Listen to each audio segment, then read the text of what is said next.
മഹാരാഷ്ട്രയിൽ ഗിലൻ-ബരെ സിൻഡ്രോം ബാധിച്ച ഒരു മരണം. സോലംപൂർ സ്വദേശിയായ ചാർട്ടേഡ് അക്കൗണ്ടന്റാണ് മരിച്ചത്. ശ്വാസതടസ്സം, ചുമ അടക്കമുള്ള ബുദ്ധിമുട്ടുകൾ കാരണം ആശുപത്രിയിൽ ചികിത്സയിലിരിക്കെയാണ് മരണം. അതേസമയം സംസ്ഥാനത്ത് ഗിലൻ-ബരെ സിൻഡ്രോം ബാധിതരുടെ എണ്ണം 100 കടന്നു.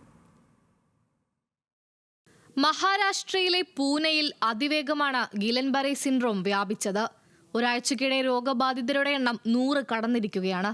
നിരവധി പേർ വെന്റിലേറ്ററിലുമാണ്.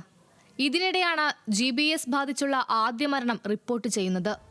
സോലംപൂർ സ്വദേശിയായ ചാർട്ടേഡ് അക്കൗണ്ടന്റാണ് മരിച്ചത്. ഇയാൾ ജോലി സംബന്ധമായ ആവശ്യങ്ങൾക്കായി പൂനെ സന്ദർശിച്ചിരുന്നു.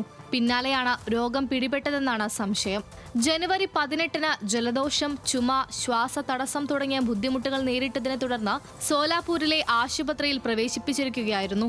തുടർന്ന് ആരോഗ്യനില മെച്ചപ്പെട്ടതോടെ മുറിയിലേക്ക് മാറ്റി.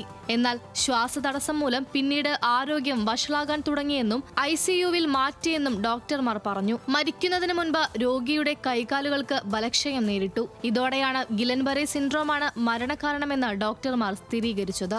ശരീരത്തിന്റെ പ്രതിരോധ സംവിധാനം സ്വന്തം നാഡീവ്യവസ്ഥയെ ആക്രമിക്കുന്ന അപൂർവ രോഗമാണ് ഗിലൻ-ബരെ സിൻഡ്രോം. കാലുകളിലെ പേശികൾക്കുണ്ടാകുന്ന ബലക്ഷയമാണ് പ്രാഥമിക ലക്ഷണം. തുടർന്ന് ശരീരത്തിലെ എല്ലാ നാഡീഞരമ്പുകളെയും ബലക്ഷയം ബാധിക്കുന്നു. നടക്കാൻ പ്രയാസം നേരിടുക, നാഡീവേദന, ശ്വാസതടസ്സം, ഹൃദയ സംബന്ധമായ പ്രശ്നങ്ങൾ, രക്തസമ്മർദ്ദം, മലബന്ധം എന്നിവയാണ് മറ്റ് ലക്ഷണങ്ങൾ. രോഗബാധയുടെ കൃത്യമായ കാരണം കണ്ടെത്താത്ത ഓട്ടോ ഇമ്മ്യൂൺ രോഗാവസ്ഥയാണിതെങ്കിലും ബാക്ടീരിയ അല്ലെങ്കിൽ വൈറൽ അണുബാധ, സമീപകാല വാക്സിനേഷൻ, ശസ്ത്രക്രിയ ഉൾപ്പെടെയുള്ള ചില ഘടകങ്ങൾ ഗിലൻ-ബരെ സിൻഡ്രോമിന് കാരണമാകുമെന്നാണ് വിദഗ്ധർ പറയുന്നത്. ജീവന് ഭീഷണി സാധ്യതയുള്ള ഈ രോഗാവസ്ഥയ്ക്ക് കൃത്യമായ ചികിത്സയില്ല. അതേസമയം ഗിലൻ-ബരെ സിൻഡ്രോം പകർച്ചവ്യാധിയല്ല. National desk, news Malayalam.